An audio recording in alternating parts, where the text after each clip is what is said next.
Premier লিগে হ্যাটট্রিকের পর এবার চ্যাম্পিয়ন্স লিগেও দুর্দান্ত ফর্মে ছিলেন আর্লিং হালান্ড।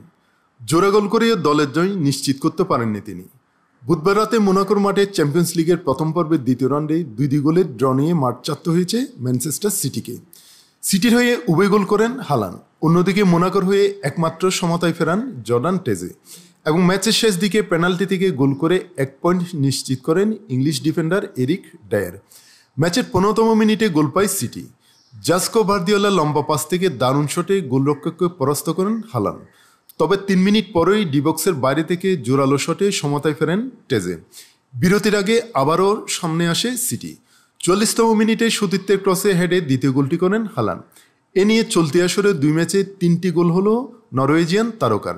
চ্যাম্পিয়ন্স লিগে তার মোট গোল এখন 52টি। মাত্র 50 ম্যাচে এই অনন্য কীর্তি গড়লেন হালান্ড। শেষ দিকে এগিয়ে যাচ্ছিল সিটির জয়, কিন্তু 85তম মিনিটে ডিবক্সে ফাউল করে বসেন গঞ্জালেস। বিএআরের সহায়তায় পাওয়া পেনাল্টি থেকে গোল করে মোনাকোকে সমতায় ফেরান ডায়ার। শেষ মুহূর্তে সুযোগ পেলেও আর গোল করতে পারেনি পেপ গার্দিওলার শিষ্যরা।